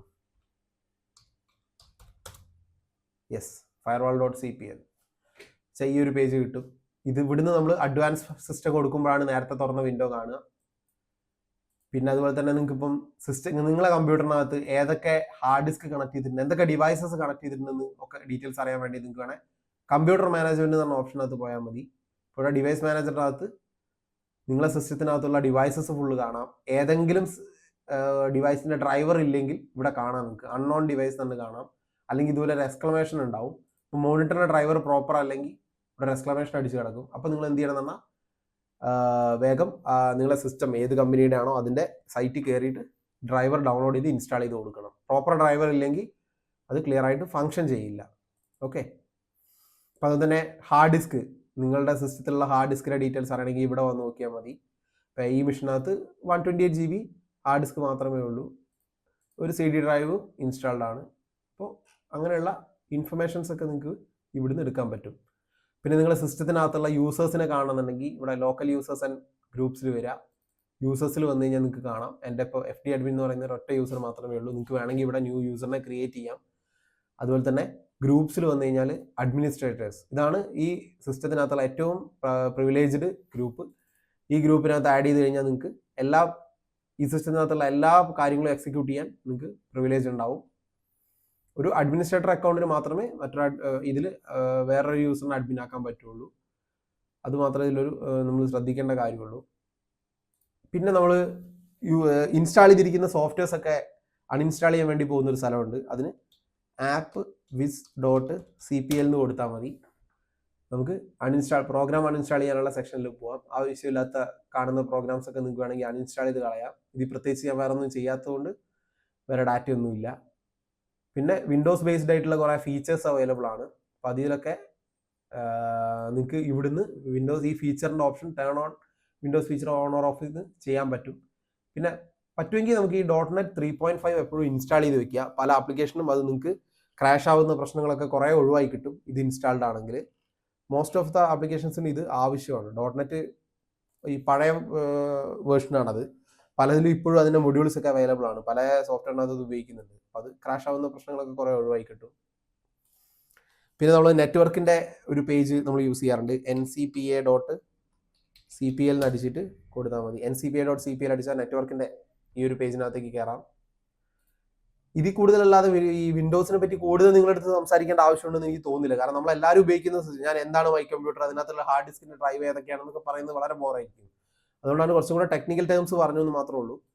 പിന്നെ നമുക്ക് ഉപയോഗപ്പെടുന്ന ഒരു ഓപ്ഷനാണ് ഇവിടെ ഓപ്ഷൻസിനകത്ത് വന്നു കഴിഞ്ഞാൽ ഇവിടെ കുറേ കാര്യങ്ങൾ കാണാൻ പറ്റും. നിങ്ങൾക്ക് ക്വിക്ക് ആക്സസ് എന്ന് പറഞ്ഞ വിൻഡോയിലാണ് വരുന്നത്. അപ്പോൾ നിങ്ങൾക്ക് വേണമെങ്കിൽ എന്ത് ചെയ്യാം, ഇതിനെ പിടിച്ച് ദിസ് PC കൊടുത്തു കഴിഞ്ഞാൽ ഡ്രൈവിൻ്റെ ഇതിലേക്ക് നേരെ കയറി പോവാം. പിന്നെ അതിൻ്റെ ഹിഡൻ ഫയൽസ് കാര്യങ്ങളൊക്കെ കാണണമെന്നുണ്ടെങ്കിൽ അങ്ങനെ അവിടെ സെലക്ട് ചെയ്ത് കൊടുക്കാൻ പറ്റും. ഇതൊക്കെ കുറച്ചുകൂടെ ഓപ്പറേറ്റിംഗ് സിസ്റ്റം ലെവൽ കാര്യങ്ങളാണ്. ഇവിടെയൊക്കെ എന്ത് ചേഞ്ച് വരുത്തുമ്പോഴും ശ്രദ്ധിച്ച് ചെയ്യുക. പിന്നെ വേറെ ഓപ്ഷൻ എന്ന് പറഞ്ഞു കഴിഞ്ഞാൽ റീസ്റ്റോർ ഡിഫോൾട്ട് കൊടുത്തു കഴിഞ്ഞാൽ താനെ അത് പഴയ സിസ്റ്റം ഡിഫോൾട്ടിലേക്ക് പോയിക്കോളും. പ്രത്യേകിച്ച് നമ്മൾ എന്ത് ചേഞ്ച് വരുത്തിയാൽ അത് താനെ ക്ലിയർ ആയിക്കോളും. ചെയ്യുമ്പോൾ ഒക്കെ ഒരു മയത്തിലൊക്കെ ചെയ്യുക. ഒരുപാട് കാര്യങ്ങളൊക്കെ ചെയ്ത് കഴിഞ്ഞാൽ ചിലപ്പം OS ക്രാഷ് ആയി പോകും, അല്ലെങ്കിൽ തിരിച്ച് നമുക്ക് പോകാൻ പറ്റാത്ത കണ്ടീഷനിലേക്ക് എത്തിപ്പെടും. അപ്പോൾ അതൊക്കെ ശ്രദ്ധിച്ചിട്ട് ചെയ്യുക. ഓക്കെ, സോറി മൗസിന് എന്തോ ഒരു ചെറിയ പ്രശ്നമുണ്ട്. ഓക്കെ, സോ വേറെ പിന്നെ ഇപ്പോൾ നമ്മൾ റിമോട്ട് ഡെസ്ക്ടോപ്പ് എടുക്കാൻ വേണ്ടിയിട്ട് ഉപയോഗിക്കുന്ന സാധനമാണ് MSTSC. അത് നമുക്ക് എടുക്കാം. പിന്നെ അതുപോലെ തന്നെ കമാൻഡ് പ്രോംപ്റ്റിന് CMD, ഇതൊക്കെ എല്ലാവർക്കും അറിയുമെന്ന് വിചാരിക്കുന്നു. പിന്നെ നമ്മൾ സിസ്റ്റത്തിൽ ഇതിനകത്ത് ഉപയോഗിക്കുന്ന ഒരു സാധനമാണ് പവർഷെൽ. പവർഷെല്ലിന് ചുമ്മാ പവർഷെൽ എന്ന് അടിച്ചാൽ മതി. നിങ്ങൾക്ക് എവിടെ നിന്ന് വേണമെങ്കിലും കൊടുക്കാം, സംഭവം കിട്ടും. ഇപ്പോൾ വിൻഡോസിനകത്ത് എനിക്ക് തോന്നുന്നു ഇത്രയൊക്കെ തന്നെ ഉള്ളൂ എന്ന് തോന്നുന്നു. പിന്നെ ഡെസ്ക്ടോപ്പിനകത്ത് ഐക്കൺസ് വരുത്തണമെങ്കിൽ കുറച്ചുകൂടെ എളുപ്പമുള്ള ഭാഗമുണ്ട്. നിങ്ങൾക്ക് പേഴ്സണലൈസിൽ പോവാം. പേഴ്സണലൈസിൽ വന്നിട്ട് തീമിനകത്ത് വന്നു കഴിഞ്ഞാൽ ഡെസ്ക്ടോപ്പ് ഐക്കൺ എന്ന ഓപ്ഷൻ കാണാം. ഇതിൽ ടിക്ക് ചെയ്ത് കൊടുത്താൽ മതി. നിങ്ങൾ സെൻഡ് ഡെസ്ക്ടോപ്പ് കൊടുക്കുന്നതിലും കുറച്ചുകൂടെ എളുപ്പമായിരിക്കും. മൈ കമ്പ്യൂട്ടറും നമ്മളെ യൂസറിൻ്റെ ഫോൾഡറും കൺട്രോൾ പാനലൊക്കെ ഡെസ്ക്ടോപ്പിൽ കൊണ്ടുവരണമെങ്കിൽ. ഇച്ചിരി ടിപ്സ് ആൻഡ് ട്രിക്സ് മാത്രമാണ്. പലപ്പോഴും നമുക്ക് ആ നെറ്റ്വർക്കിൻ്റെ കാര്യങ്ങളൊക്കെ പല സ്ഥലത്ത് നമുക്ക് ഉപയോഗപ്പെടാറുണ്ട്. ക്രെഡൻഷ്യൽ മാനേജർ എപ്പോഴും ഓർത്ത് വയ്ക്കുക. നമ്മളെ സേവ്ഡ് ക്രെഡൻഷ്യൽസ് ഒക്കെ മോസ്റ്റ്ലി ഇവിടെയാണ് വന്ന് കിടക്കുക. നിങ്ങൾക്ക് ഏതെങ്കിലും കളയാനുണ്ടെങ്കിലും പുതിയത് ആഡ് ചെയ്യാനുണ്ടെങ്കിലും ഇവിടെ വന്നിട്ട് ചെയ്യാൻ പറ്റും. പിന്നെ അഡ്മിനിസ്ട്രേറ്റീവ് ടൂൾസിൽ കുറച്ചുകൂടെ അഡ്മിനിസ്ട്രേഷൻ ലെവൽ, ഇപ്പോൾ നമ്മൾ കമ്പ്യൂട്ടർ മാനേജ്മെൻറ്റ് നമ്മൾ ഓൾറെഡി എടുത്തു. പിന്നെ device management, printer management, performance monitoring. ഇപ്പോൾ നമ്മൾ നേരെ റിസോഴ്സ് മോണിറ്ററിങ് കണ്ടില്ലേ, അതിൻ്റെ വേറൊരു ഓപ്ഷനാണ്. ഇത് വെച്ച് നമുക്ക് എന്ത് ചെയ്യാൻ പറ്റും എന്ന് പറഞ്ഞു കഴിഞ്ഞാൽ സിസ്റ്റത്തിൻ്റെ പെർഫോമൻസ് റെക്കോർഡ് ചെയ്ത് വെക്കാൻ പറ്റും. ഇതൊക്കെ നമുക്ക് വേറൊരു ക്ലാസ്സിൽ ഡിസ്കസ് ചെയ്യാം, കുറച്ച് വലിയൊരു ടോപ്പിക്കാണ്. services.msc ഈ സാധനം നമുക്ക് കമാൻഡ് അടിച്ചും ചെയ്യാൻ പറ്റും. services.msc എന്ന് അടിച്ചു കഴിഞ്ഞാൽ ഈ വിൻഡോ ഓപ്പൺ ആയി വരും. ഓക്കെ, പിന്നെ സിസ്റ്റം ഇൻഫർമേഷൻ, സിസ്റ്റത്തിനെ പറ്റിയുള്ള കുറേ സിസ്റ്റത്തിനെ പറ്റിയുള്ള കുറേ ഇൻഫർമേഷൻ കാണാം. പിന്നെ അതേപോലെ തന്നെ എപ്പോഴും നമ്മൾ ശ്രദ്ധിക്കുക, നമുക്ക് റാം നമ്മുടെ അടുത്ത് കുറവാണെങ്കിൽ, നമ്മുടെ സിസ്റ്റത്തിനകത്ത് റാം കുറവാണെങ്കിൽ നിങ്ങൾ വിർച്വൽ റാം എനേബിൾ ചെയ്ത് വെക്കുന്നത് നിങ്ങൾക്ക് വളരെ ഉപകാരപ്പെടും. വിർച്വൽ റാം ഒരു 1 സെക്കൻഡ്, ഇതിൻ്റെ മൗസിന് എവിടെയോ ഒരു പ്രശ്നമുണ്ട്. 1 second.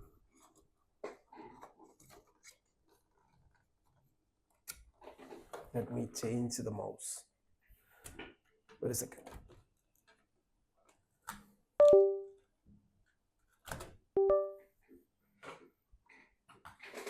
Okay, sorry. So virtual Ram enable ചെയ്ത് വെക്കുന്നത് നിങ്ങൾക്ക് വളരെ ഉപകാരപ്പെടും. കാരണം അത് ഇവിടെ നിങ്ങൾക്ക് പേഴ്സണലൈസിൽ വന്നിട്ട് തീം സെലക്ട് ചെയ്യുക. ഓക്കെ, സോറി ഇതിൽ അവൈലബിൾ അല്ല. അപ്പോൾ നിങ്ങൾ എന്താ ചെയ്യണമെന്ന് പറഞ്ഞാൽ ഈ കമ്പ്യൂട്ടർ ഓപ്പൺ ചെയ്യുക, ദിസ് പി സിയിൽ വരിക, റൈറ്റ് ക്ലിക്ക് ചെയ്യുക, പ്രോപ്പർട്ടീസ് എടുക്കുക, ദെൻ അഡ്വാൻസ് സിസ്റ്റം സെറ്റിങ്സ്. ഈ ഒരു ഓപ്ഷൻ നിങ്ങൾക്ക് എല്ലാ സിസ്റ്റത്തിലും അവൈലബിൾ ആയിരിക്കും. ഇവിടെ വന്നു കഴിഞ്ഞാൽ പെർഫോമൻസ് ഉള്ളതിൻ്റെ താഴെയുള്ള സെറ്റിങ്സ് സെലക്ട് ചെയ്യുക. അഡ്വാൻസ് ഓപ്ഷനിൽ വന്നു കഴിഞ്ഞാൽ ഇവിടെ വിർച്വൽ മെമ്മറി എന്ന ഓപ്ഷൻ കാണാം, ചേഞ്ച് കൊടുക്കുക. ചിലപ്പോൾ ഓട്ടോമാറ്റിക്കലി മാനേജ്ഡ് ബൈ സിസ്റ്റം എന്നായിരിക്കും കിടക്കുന്നുണ്ടാവുക. അത് നിങ്ങൾക്ക് വേണമെങ്കിൽ ചേഞ്ച് ചെയ്യാം. നിങ്ങൾക്ക് ഇഷ്ടമുള്ള ഡ്രൈവ്, ഇപ്പോൾ ഇവിടെ അങ്ങനത്തെ ഒരുപാട് ഡ്രൈവ്സ് ഉണ്ടെങ്കിൽ നിങ്ങൾക്ക് വേറെ ഓപ്പറേറ്റിംഗ് സിസ്റ്റം അല്ലാതെ മറ്റേതെങ്കിലും ഡ്രൈവിനകത്ത് ക്രിയേറ്റ് ചെയ്ത് വെക്കാം. ഇതിനകത്ത് പേജിങ് ഫയൽ ഒന്നുമില്ല. കസ്റ്റം സൈസ് വേണമെങ്കിൽ നിങ്ങൾക്ക് ഇഷ്ടമുള്ള സൈസ് കൊടുക്കാം. ഇവിടെ MB-യിലാണ് വരുന്നത്. അപ്പോൾ 4000 എന്ന് പറയുമ്പോൾ 4GB ആണ് വരിക. 4000 4096 ആണ് വരിക, കാരണം 1024 ആണ് 1GB. ഇൻറ്റു 4 എന്ന് പറയുമ്പോൾ 4096 വരും. അപ്പോൾ മാക്സിമം സൈസും മിനിമം സൈസും സെറ്റ് ചെയ്തിട്ട് സെറ്റ് കൊടുക്കാം. അല്ലെങ്കിൽ സിസ്റ്റം മാനേജറുടെ സൈസ് എന്ന് കൊടുക്കാം, ഡ്രൈവ് സെലക്ട് ചെയ്തിട്ട്. അപ്പോൾ അവിടെ സിസ്റ്റം ഓട്ടോമാറ്റിക്കായിട്ട് വേണ്ട രീതിയിലുള്ള ഫയൽ ക്രിയേറ്റ് ചെയ്തോളും. സോ ഇത് ചെയ്തു വെക്കുന്നത് നന്നാവും. നമ്മൾ യൂസ് ചെയ്യുന്ന മെഷീനിൽ കുറച്ചുകൂടെ കാര്യങ്ങളൊക്കെ നിങ്ങൾക്ക് പല സമയത്തും സ്റ്റക്കായി പോവാതെ കിട്ടാൻ കുറച്ചും കൂടെ ഒരു ഹെൽപ്ഫുൾ ആയിരിക്കും ഈ ഒരു ഓപ്ഷൻ. ബാക്കി എനിക്ക് തോന്നുന്നു വിൻഡോസുമായിട്ടുള്ള കാര്യങ്ങൾ നമുക്ക് വരും ക്ലാസ്സുകളിൽ ഡിസ്കസ് ചെയ്യാം. വേറെ പ്രത്യേകിച്ച് ഇതിലൊന്നും ഇല്ലാന്ന് തോന്നുന്നു. അപ്പോൾ ക്ലയൻറ്റ് ഓപ്പറേറ്റിംഗ് സിസ്റ്റം നമ്മളെല്ലാവരും മോസ്റ്റ്ലി ഉപയോഗിക്കുന്നതുകൊണ്ട് അതിൽ കൂടുതലൊന്നും ഞാൻ അധികം പറയുന്നില്ല. നെക്സ്റ്റ് നമുക്ക് വിൻഡോസ് സെർവർ ഓപ്പറേറ്റിംഗ് സിസ്റ്റം എടുത്ത് നോക്കാം. വിൻഡോസിൻ്റെ തന്നെ ഏറ്റവും latest version of Windows server operating system ആണ്. 2025 ആണ്. റീസെൻ്റ്ലി റിലീസ് ചെയ്തിട്ടേ ഉള്ളൂ.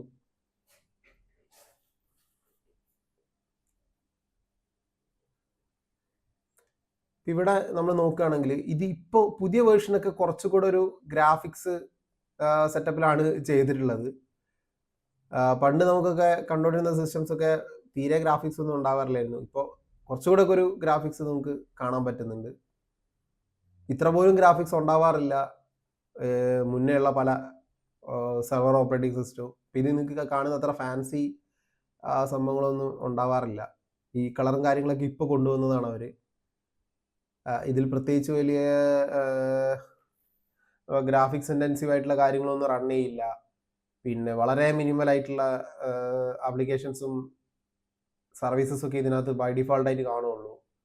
അപ്പോൾ ഓൾ സർവീസസിലേക്ക് പോയാൽ തന്നെ പ്രത്യേകിച്ച് കൂടുതലൊന്നും കാണാൻ പറ്റില്ല. വളരെ ബേസിക് ആയിട്ടുള്ള ഒന്ന് രണ്ട് കാര്യങ്ങൾ മാത്രമേ ഇതിലുണ്ടാവുള്ളൂ. നേരെ കുറച്ച് നമ്മളൊരു വിൻഡോസ് 10 ഇൻസ്റ്റാൾ ചെയ്ത് കയറി പോയി കഴിഞ്ഞാൽ അതിനകത്ത് ഒരു ലോഡ് ആപ്ലിക്കേഷൻസ് അവർ തന്നെ ചെയ്ത് വെച്ചിട്ടുണ്ടാവും. ബാക്കി നമ്മൾ നേരത്തെ പറഞ്ഞ എല്ലാ കാര്യങ്ങളും ഇതിനും ആപ്ലിക്കബിൾ ആണ്. നമ്മളെല്ലാ കമാൻഡ്സും ഇവിടെയും വർക്ക് ചെയ്യും. കൂടുതലായിട്ട് നമുക്ക് കിട്ടുന്ന ഒരു സാധനമാണ് ഇത് സെർവർ മാനേജർ എന്ന് പറയും. ഇവിടെയാണ് നമ്മൾ സെർവറിൻ്റെ സർവീസസ് ഒക്കെ കോൺഫിഗർ ചെയ്യുക. സെർവർ മാനേജർ ഉപയോഗിച്ചിട്ടാണ് നമ്മൾ ഈ സെർവറിനകത്ത് പല സർവീസസും കോൺഫിഗർ ചെയ്യുക. ഓക്കെ, സോ മാനേജറിനകത്ത് നമുക്ക് ആഡ് റോൾസ് ആൻഡ് ഫീച്ചേഴ്സ് കൊടുക്കാം, റിമൂവ് ചെയ്യാം സർവീസസ്. പിന്നെ അതുപോലെ തന്നെ ഇപ്പോൾ ഉള്ള സർവീസസ് നമുക്ക് ഇവിടുന്ന് കാണാനും മാനേജ് ചെയ്യാനും പറ്റും. പിന്നെ ക്ലയൻറ്റ് ഓപ്പറേറ്റിംഗ് സിസ്റ്റമായിട്ട് ശരിക്കും പറഞ്ഞാൽ ഡയറക്റ്റ്ലി ഗ്രാഫിക്സിൻ്റെ ഒരു സപ്പോർട്ടിൻ്റെ കാര്യത്തിലല്ലാതെ വേറെ പ്രത്യേകിച്ച് വലിയ ചേഞ്ചസ് ഒന്നുമില്ല. നമ്മളവിടെ വർക്ക് ചെയ്യുന്ന എല്ലാ കാര്യങ്ങളും ഇവിടെയും ആപ്ലിക്കബിൾ ആണ്. പിന്നെ നമുക്ക് വരുന്നൊരു അടുത്ത ഓപ്പറേറ്റിംഗ് സിസ്റ്റം നമുക്കൊരു ഉബുണ്ടു സെർവർ ട്രൈ ചെയ്ത് നോക്കാം. ഉബുണ്ടു കാഷ്വലി എടുത്തു എന്ന് മാത്രമേ ഉള്ളൂ. എല്ലാ ലിനക്സും ഓൾമോസ്റ്റ് ലിനക്സിനകത്തുള്ള ഒരു ഗുണം എന്ന് പറഞ്ഞു കഴിഞ്ഞാൽ അതിനകത്തുള്ള കമാൻഡ്സ് ഓൾമോസ്റ്റ് എല്ലാത്തിലും വർക്ക് ചെയ്യും. മാത്രമല്ല ഇപ്പം നമുക്ക് നമ്മളെ വിൻഡോസ് ഓപ്പറേറ്റിംഗ് സിസ്റ്റത്തിനകത്ത് നിന്ന് നമുക്ക് ഈസി ആയിട്ട് വേറെ ആപ്ലിക്കേഷനൊന്നും ഇല്ലാതെ തന്നെ ലിനക്സ് ആക്സസ് ചെയ്യാൻ പറ്റും. ജസ്റ്റ് നമ്മളെ കമാൻഡ് പ്രോംപ്റ്റ് മാത്രം മതി. കാരണം അവിടെ SSH എന്ന് പറഞ്ഞ കമാൻഡ് ഇപ്പോൾ എടുക്കാറുണ്ട്. SSH സ്പേസ് ftadmin നമ്മൾ IP അഡ്രസ്സ്. അപ്പോൾ അവിടെ യെസ് ഓർ നോ ചോദിക്കും. യെസ് അടിച്ചു കൊടുത്താൽ പാസ്വേഡ് അടിക്കാൻ പറയും. പണ്ട് നമ്മളിതിനൊക്കെ പുട്ടി പോലുള്ള സോഫ്റ്റ്വെയർസ് ചെയ്തു കൊടുക്കണമായിരുന്നു. പാസ്വേഡ് തെറ്റിയൊന്നും ഡൗട്ട് ഉണ്ടില്ല, തെറ്റിയിട്ടില്ല. സോ നമ്മൾ ഓപ്പറേറ്റിംഗ് സിസ്റ്റത്തിനകത്ത് ലോഗിനായി. ഫുൾ കമാൻഡാണ്. ക്ലിയർ ചെയ്യണമെങ്കിൽ ക്ലിയർ എന്ന് ടൈപ്പ് ചെയ്ത് കൊടുത്താൽ മതി. പിന്നെ ലിസ്റ്റ് ചെയ്യാൻ LS മാത്രം മതി. പിന്നെ അതുപോലെ DIR യൂസ് ചെയ്യാം. ഇതിൻ്റെയൊക്കെ ഡിഫറൻസസ് നമുക്ക് ലിനക്സിൻ്റെ ഒരു ബേസിക് ഓപ്പറേറ്റിംഗ് സിസ്റ്റത്തിൻ്റെ ഇൻട്രൊഡക്ഷൻ ക്ലാസ് നമുക്ക് വെക്കാം, ആ സമയത്ത് ചെയ്യാം. ഇവിടെ ഒരുപാട് കമാൻഡ്സ് ഉണ്ട്. പല കാര്യങ്ങളും നമുക്ക് ലിസ്റ്റ് ചെയ്യണമെങ്കിലൊക്കെ ഡിസ്കിൻ്റെ ഡീറ്റെയിൽസ് ലിസ്റ്റ് ചെയ്യുന്നതാണ്. അതുപോലെ ഓരോ കാര്യങ്ങൾക്കും നമുക്ക് ഓരോന്നിനും കമാൻഡ്സ് ആണ്. കംപ്ലീറ്റ് നമ്മൾ കമാൻഡ് ബേസ് ആയിട്ട് നമ്മൾ ഇതിൽ ഇൻസ്റ്റാൾ ചെയ്യണം. പിന്നെ മാത്രമല്ലാതെ ഒരു കൺസെപ്റ്റ് കൂടെ ഇതിന് വരുന്നതെന്ന് പറഞ്ഞാൽ സ്യൂഡോ എന്ന് പറയുന്നതാണ്. സ്യൂഡോ പ്രിവിലേജ് എന്ന് പറയുമ്പോൾ എപ്പോഴും നിങ്ങൾ ആലോചിക്കുക, ഫുൾ അഡ്മിനിസ്ട്രേഷൻ പ്രിവിലേജ് ആണ്. വിൻഡോസ് നിങ്ങൾക്ക് ഫസ്റ്റ് ക്രിയേറ്റ് ചെയ്തിരുന്ന യൂസർ ഫുൾ അഡ്മിൻ യൂസറാണ്. സോ നിങ്ങൾക്ക് വേറെ സെപ്പറേറ്റ് അതിനൊരു വേറെ ഒരു അഡ്മിൻ യൂസർ ക്രിയേറ്റ് ചെയ്യേണ്ട ആവശ്യമോ മറ്റ് കമാൻഡ് ഒന്നും കൊടുത്തിട്ട് അല്ലെ വേറെ ഏതെങ്കിലും രീതിയിൽ ലോഗിൻ ചെയ്ത് പാസ്വേഡ് കൊടുത്തു അങ്ങനത്തെ ഒരു പ്രശ്നങ്ങളും വിൻഡോസിനകത്തില്ല. നിങ്ങൾ നേരിട്ട് ഫുൾ അഡ്മിനിസ്ട്രേറ്റർ ആയിട്ടാണ് കയറുക. ലിനക്സിൽ അങ്ങനെയല്ല. ലിനക്സിൽ നിങ്ങൾ കയറുമ്പോൾ നിങ്ങൾ നോർമൽ യൂസർ ആയിട്ടാണ് കയറുക. ഫസ്റ്റ് നിങ്ങൾക്ക് ക്രിയേറ്റ് ചെയ്തിരുന്ന യൂസർ എന്ന് പറയുന്നതും നോർമൽ യൂസർ തന്നെയാണ്. കൂടെ അതിന് ഒരു സ്യൂഡോ പ്രിവിലേജും കൂടെ ഉണ്ടാവും. സ്യൂഡോ SUDO ആണ് സ്യൂഡോ. സ്യൂഡോ പ്രിവിലേജ് എന്ന് പറഞ്ഞു കഴിഞ്ഞാൽ നിങ്ങൾക്ക് അവിടെ സ്യൂഡോ ചേർത്ത് നിങ്ങൾ അവിടെ എന്ത് കമാൻഡ് അടിച്ചാലും ഫുൾ അഡ്മിൻ റൈറ്റ്സോട് കൂടിയാണ് അത് റൺ ചെയ്യുക. ഇപ്പം നമ്മൾ കയറി സ്യൂഡോ SU അടിച്ചു കഴിഞ്ഞാൽ നമ്മൾ റൂട്ട് യൂസർ എന്ന് പറയും. ബൈ ഡിഫാൾട്ട് അഡ്മിനിസ്ട്രേഷൻ യൂസർ അക്കൗണ്ടിന് റൂട്ട് യൂസർ എന്നാണ് പറയുക. ഈ റൂട്ട് യൂസർ അക്കൗണ്ട് അകത്തേക്ക് നമുക്ക് ലോഗിൻ ചെയ്യാൻ പറ്റും. നിങ്ങൾക്ക് സ്യൂഡോ പ്രിവിലേജ് ഉണ്ടെങ്കിൽ മാത്രം. എല്ലാ യൂസറിനും സ്യൂഡോ പ്രിവിലേജ് ഉണ്ടാവണമെന്നില്ല. സ്യൂഡോ പ്രിവിലേജ് നമ്മൾ സെപ്പറേറ്റ്ലി കൊടുക്കേണ്ടതാണ്. യൂഷ്വലി നമുക്ക് ഫസ്റ്റ് ക്രിയേറ്റ് ചെയ്ത് വരുന്ന യൂസറിന് സ്യൂഡോ പ്രിവിലേജ് ഉണ്ടാവും. പിന്നെ നമ്മൾ ക്രിയേറ്റ് ചെയ്യുന്ന ഓരോ യൂസറിനും സ്യൂഡോ പ്രിവിലേജ് നമ്മൾ കൊടുക്കണം. മാനുവലി കൊടുത്താൽ മാത്രമേ വർക്ക് ചെയ്യുള്ളൂ. ഇപ്പം നമുക്ക് APT ഉബുണ്ടുവിനകത്ത് പാക്കേജ് അപ്പോൾ നമുക്ക് പാക്കേജൊക്കെ ഇൻസ്റ്റാൾ ചെയ്യണമെങ്കിൽ അതിനൊരു കമാൻഡ് ഉണ്ട്. ഒരു സർവീസാണത്. APT എന്ന് പറയും. APT കമാൻഡ് ഉപയോഗിച്ചിട്ടാണ് നമ്മൾ പാക്കേജസ് ഒക്കെ ഉബുണ്ടുവിനകത്ത് ഇൻസ്റ്റാൾ ചെയ്യുക. നേരെ അത് റെഡ് ഹാറ്റിൽ പോകുന്ന സമയത്ത് അവിടെ RPM എന്ന് പറയും, അല്ലെങ്കിൽ നമുക്ക് M എന്ന് പറയുന്ന ടൂൾ ഉപയോഗിക്കാം. ഇവിടെ ആണെങ്കിൽ Debian ആണ്, ഡബ് എന്ന് പറയും പാക്കേജ് സിസ്റ്റം. അങ്ങനെ കുറേ കാര്യങ്ങൾ ലിനക്സിൽ വരുന്നുണ്ട്. അത് നമ്മളൊരു ലിനക്സിൻ്റെ ക്ലാസ് നമ്മൾ സ്പെസിഫിക് ആയിട്ട് വെച്ചിട്ട് അന്ന് നമുക്ക് കൂടുതൽ ഡിസ്കസ് ചെയ്യാം. ഇന്ന് നമ്മൾ അതിന് പോയി കഴിഞ്ഞാൽ ഓൾറെഡി നമ്മുടെ സമയം കഴിയാറായി. ഇന്ന് നമ്മൾ അതുകൂടെ ഡിസ്കസ് ചെയ്യാൻ പോയി കഴിഞ്ഞാൽ 1 hourലൊന്നും നിൽക്കില്ല ക്ലാസ്. സോ നമുക്ക് പിന്നെ ഒരു ദിവസം നോക്കാം. സോ ഞാൻ പറയാം, APT അപ്ഡേറ്റ് ചെയ്യാൻ കൊടുക്കുന്ന സമയത്ത് ഇത് വർക്ക് ചെയ്യുന്നില്ല. കാരണം APT എന്ന് പറയുന്നത് സിസ്റ്റം ബേസ്ഡ് കമാൻഡ് ആണ്. അവിടെ പാക്കേജസ് അപ്ഡേറ്റ് ചെയ്യണം. അവിടെ എനിക്ക് എന്ത് വേണം എന്ന് പറഞ്ഞു കഴിഞ്ഞാൽ ഫുൾ പ്രിവിലേജ് വേണം. അപ്പം ഞാൻ ഇതിൻ്റെ സ്റ്റാർട്ടിങ്ങിൽ സ്യൂഡോ എന്ന് കൊടുത്തിട്ട് സ്യൂഡോ ദെൻ എൻ്റെ കമാൻഡ് APT അപ്ഡേറ്റ് അടിച്ചു കഴിഞ്ഞാൽ അപ്ഡേറ്റ് നടക്കും. പാക്കേജ് മാനേജറിനെ അപ്ഡേറ്റ് ചെയ്യാണ് ചെയ്യുന്നത്. അതിൻ്റെ ഡാറ്റാബേസ് അപ്ഡേറ്റ് ചെയ്ത് കീപ്പ് ചെയ്യുക എന്നുള്ളതാണ് APT അപ്ഡേറ്റിൻ്റെ പർപ്പസ്. അപ്പോൾ ലിനക്സിനകത്ത് വിൻഡോസിൽ നമ്മൾ ചെയ്യുന്ന എല്ലാ കാര്യങ്ങളും നമുക്ക് ലിനക്സിനകത്ത് ചെയ്യാം. ഒരൊറ്റ വ്യത്യാസം മാത്രമേ ഉള്ളൂ. ഇതുപോലെ നമുക്കൊരു കമാൻഡ് ലൈൻ മാത്രമേ കുറേ ടെക്സ്റ്റും കാര്യങ്ങളും മാത്രമേ കാണുള്ളൂ. ഇത് വെച്ചിട്ട് വേണം നമ്മൾ എന്ത് ചെയ്യാൻ, കംപ്ലീറ്റ് അതിനെ മനസ്സിലാക്കിയെടുക്കാൻ. അപ്പോൾ അതിൻ്റെ ഒരു മെയിൻ ഡയറക്ടറിയാണ് എന്ത്, റൂട്ട് എന്ന് പറയുന്നത്. ഈ റൂട്ട് ഡയറക്ടറി എന്ന് പറയുമ്പോൾ എപ്പോഴും ശ്രദ്ധിക്കുക, ലിനക്സിനകത്ത് റൂട്ട് എന്ന് പറയുമ്പോൾ ഈ ഒരു സ്ലാഷിന് നിങ്ങൾ ഓർത്ത് വയ്ക്കുക. ലിനക്സിനകത്ത് പറയുന്ന ആദ്യത്തെ റൂട്ട് എന്ന് പറയുന്നത് ഇതായിരിക്കും. ഫയൽ സിസ്റ്റത്തിനകത്ത് റൂട്ട് എന്ന് പറഞ്ഞാൽ ഇതാണ് അതിൻ്റെ മീനിങ്. അവിടെ നമ്മൾ എന്ത് ചെയ്യരുത്, ROOT ടൈപ്പ് ചെയ്യരുത്. ഫസ്റ്റ് റൂട്ട് എന്ന് പറയുന്നത് ഇതായിരിക്കും. ഫോർ എക്സാമ്പിളിന് ഓരോ ടൈപ്പ് ഓഫ് ഫയൽസും ലിനക്സിനകത്ത് സ്റ്റോർ ചെയ്യാൻ അതിന് ഒരു സെപ്പറേറ്റ് ഫോൾഡേഴ്സ് അവൈലബിൾ ആണ്.